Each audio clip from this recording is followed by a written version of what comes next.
Israël est un pays compliqué, encore plus en période d'élection, alors pour y voir plus clair, ouvrons aujourd'hui le programme de la liste arabe commune unie. Unie, pas tant que ça. Au sein de cette liste, 4 partis aux idées bien différentes. Le seul dénominateur commun est de représenter les 20% d'Arabes israéliens, soit 1,5 million de citoyens. On y trouve le parti communiste judéo-arabe, le Hadash, le parti islamique Ra'am, les nationalistes palestiniens du Balad et enfin le Tal du très populaire Ahmed Tibi. Bref, avec tant de sensibilités différentes, pourquoi s'allier, me direz-vous ? Eh bien parce qu'ils n'ont pas le choix. Le seuil d'éligibilité ayant été remonté de 2 à 3,5% pour les petits partis, ils doivent se présenter donc unis pour exister à la Knesset.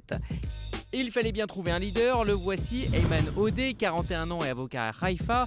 Peu connu, il est le consensuel leader du parti Hadash, les communistes donc, et il bénéficie d'une bonne cote de popularité dans le public arabe israélien.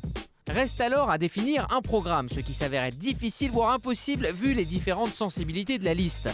On préfère alors se concentrer sur des grands thèmes comme le racisme et la discrimination anti-arabe dans la société israélienne. Autre cheval de bataille, conserver la langue arabe comme langue officielle du pays, au même titre que l'hébreu. L'égalité arabe-juive au centre même du programme dans l'éducation, les moyens et les infrastructures. Côté conflit, pas de surprise, la liste arabe unifiée milite pour le démantèlement des implantations et le retour aux frontières de 1967.